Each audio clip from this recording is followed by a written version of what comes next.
kulanti wacan oo wanaagsan daawadayaal ku soo dhawaada warkii caalamka qodobada aad ku maqli doontaan waxaa ka mid noqon doona wasiirka amniga galmudug oo sheegay inay magaalada Gaalkacyo la wareegeen kantarooladeeda waa qamri aad u tiro badan oo maanta lagu gubay magaalada Muqdisho gudoomiyaha guddiga doorashada qaranka oo sheegtay inay hortagi doonaan bisha Juun baarlamaanka Soomaaliya qodobada wararka dibadda aad ku maqli doontaan waxaa ka mid ah midowga Yurub oo sheegay inay wadamo badan u deeqi doonaan lacago kuwaas oo sameeya caawa coronavirus waa 27 bisha May sanadka 2020 daawadayaal ku soo dhawaada warkii oo dhan aan ku bilaabanay wasiirka amniga galmudug Axmed Macalin Fiqi ayaa waxa uu sheegay in ay magaalada Gaalkacyo kantarooladeeda la wareegeen kuwaas oo hore ay ugu sugnaayeen maleeshiyaad wasiirka galmudug ee amniga Axmed Macalin Fiqi iyo waliba senator Cabdi Xasan Cawaale Qaybdiid oo warbaahinta kula hadlay magaalada Gaalkacyo kantarooladeeda dhanka koonfureed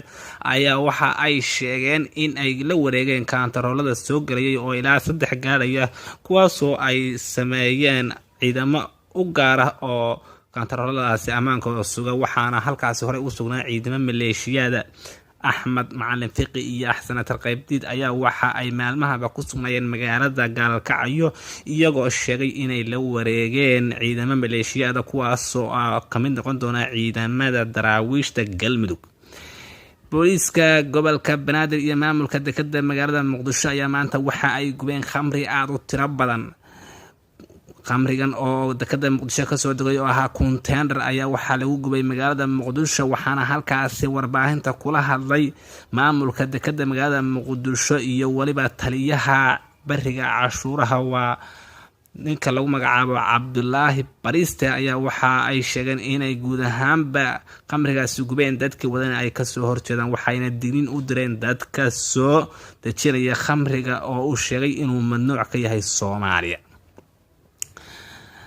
gudoomiyaha guddiga doorashooyinka qaranka Soomaaliya Marwa Xaliima Ismaaciil Ibraahim Xaliima Yari oo la filayay maanta 27 bisha May inay hortagto baarlamaanka Soomaaliya ayaa waxa ay guud ahaanba dib loo dhigay halkaas oo loo bedelay 27 bisha Juun muddo bila gudoomiyaha guddiga doorashooyinka qaranka Xaliima Yari oo ahayd maanta inay hortagto ayaa waxa la sheegay in dib dhac uu ku yimi kaasoo loo aaninayo in ay baarlamaanka Soomaaliya marka uu dib u furmaan halkaas loo horgeeyo Xaliima Yari oo laga sugayo in doorasho qof iyo cod ay ka dhacdo Soomaaliya ayaa waxa laga warsugayaa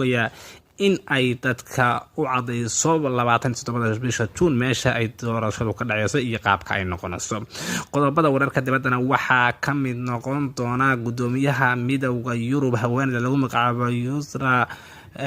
Lefon ayaa waxa ay shaaca ka qaaday in 5 milyan oo dollarka Mareykanka oo lacagta Euro-ga inay ugu deeqi doonto wadamada Faransa iyo wadankaasi Germany haweeneydan ayaa madaxweynaha ka wadankaas wadamada midowga Yurub ayaa waxa ay sheegtay in lacagahan ay loo yihiin in dib loogu soo kabto dhaqaalihii reer Yurub ee dhulka galay caabuqa coronavirus waxay intaas ku dartay haweeneydan in ay guud ahaanba wadamada Yurub gacan weyn ka geysan doonaan iyadoo carab baabtay wadamada Spain iyo Italy inay dibana u yihiin caabuqa coronavirus waxayna sheegtay inay socod doonto caawinadaasi midowga Yurub wadamada Yurubna ay dhaqaalahooda kor u soo kicin doonaan guud ahaan warkii caalamka aad kala socoteen channelka Abshir Jawqi daawadayaasha qiimaha iyo qadarinta naga mudanay waa naga intaa nabadgelyo.